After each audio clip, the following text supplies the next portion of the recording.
धीरा ये जहर एक दिन आपको खोखला कर देगा, हड्डियां कमजोर पड़ जाएंगी, समय के पहले बीमारियों का आप घर बन जाएंगे। जब शाम को आप चाय पीते हैं, आहा, यही मूल है। बड़े बड़ी पवित्र बुद्धियों को भी आहार दूषित जाने पर भ्रष्ट आचरण हो गए। आज जितनी बीमारियां हैं सिर्फ गलत खाने से हैं। राधे राधे दोस्तों, स्वागत है आपका एक और धमाकेदार वीडियो में।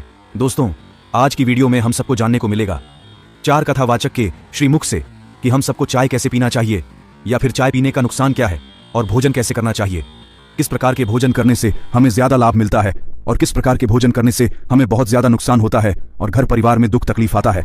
वीडियो पूरा देखिए, सब जान पाओगे आप, और कमेंट करके जरूर बताना कि कौन से महाराज का विचार आपको अच्छा लगा। और चाय ना पिए? चाय काहे पियोगी मैया?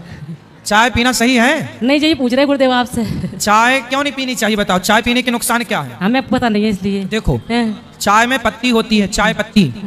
चाय पत्ती एक प्रकार की औषधि है।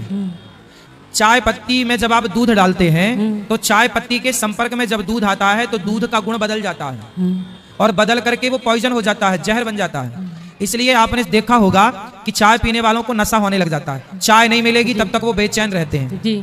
चाय पीने वाले को चाय ना मिले ना तो पागल सा हो जाता है। अब बताओ, ये पागलपन नशा है या नहीं जी? और ये शक्कर तो होती है मस्त, उसमें शुगर को बढ़ाने का काम करता है। और ये धीरा धीरा ये जहर एक दिन आपको खोखला कर देगा, हड्डियां कमजोर पड़ जाएंगी, समय के पहले बीमारियों का आप घर बन जाएंगे। जब शाम को आप चाय पीते हैं, आहा, भोजन लेट कर देंगे पर चाय लेट नहीं करेंगे। चाय पे तो माता बहन कोई भी आ जाए वो चाय बनाएंगी उसके लिए, और एक कप अपने लिए स्पेशल। पहली बात तो मैं ये कह नहीं सकता कि चाय मत पियो, क्योंकि मैं खुद पीता हूं, इसलिए मैं आपको मना नहीं कर सकता, ठीक। लेकिन एक सलाह जरूर दूंगा कि कभी भी खाली चाय न पिए। हो सके तो शाम को जूस वगैरह पी लें, माताओं के लिए जरूरी है। अगर जो ये पति, ध्यान से सुन लो, पति जितने भी पति अपनी पत्नी को अपने हाथ से जूस पिलाओ, फिर कहो पियो देवी, तुम बहुत काम करती हो, है? ध्यान से, मजाक नहीं कर, हंसो मत। पति हंस रहे हैं, ये तो हमें पिलाती हैं, कैसे पिला दिया करो कभी 2-4 दिन में एक आध बार, है लो तुम भी पियो।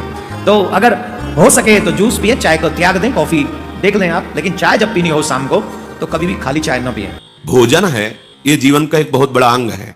हमारे प्राणों का पोषण होता है, और सूक्ष्म बात, इससे हमारे मन का निर्माण होता है।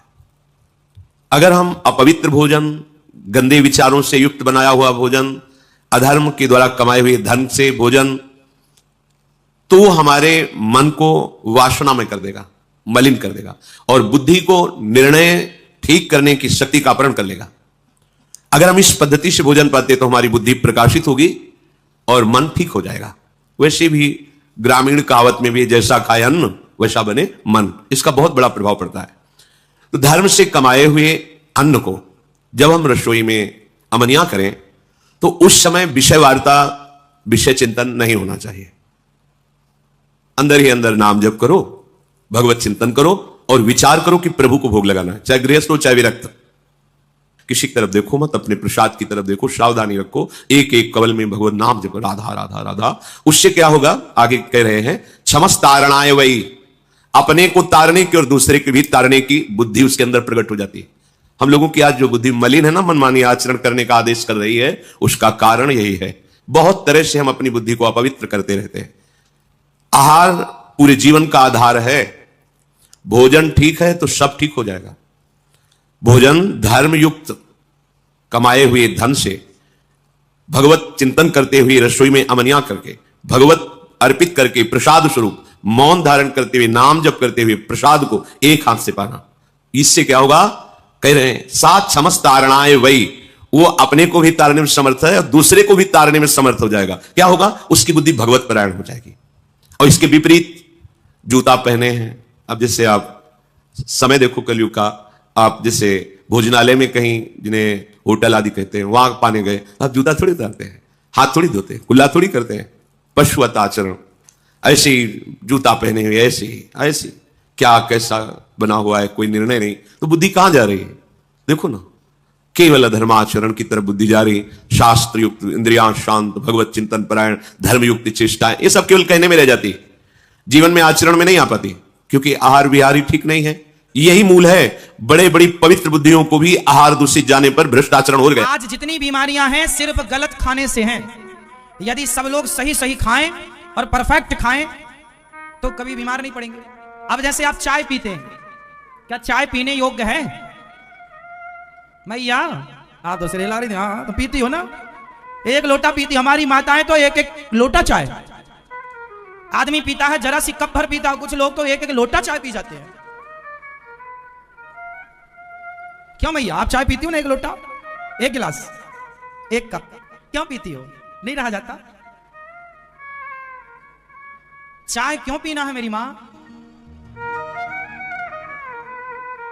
तुलसी पानी में डालो, थोड़ा अदरक डाल लो, और भी पदार्थ होते हैं जो पौष्टिक हैं, थोड़ा थोड़ा डाल के उनको पका के उनका रस पियो, आपका स्वास्थ्य लंबा चलेगा, बीमारी नहीं पड़ेंगे।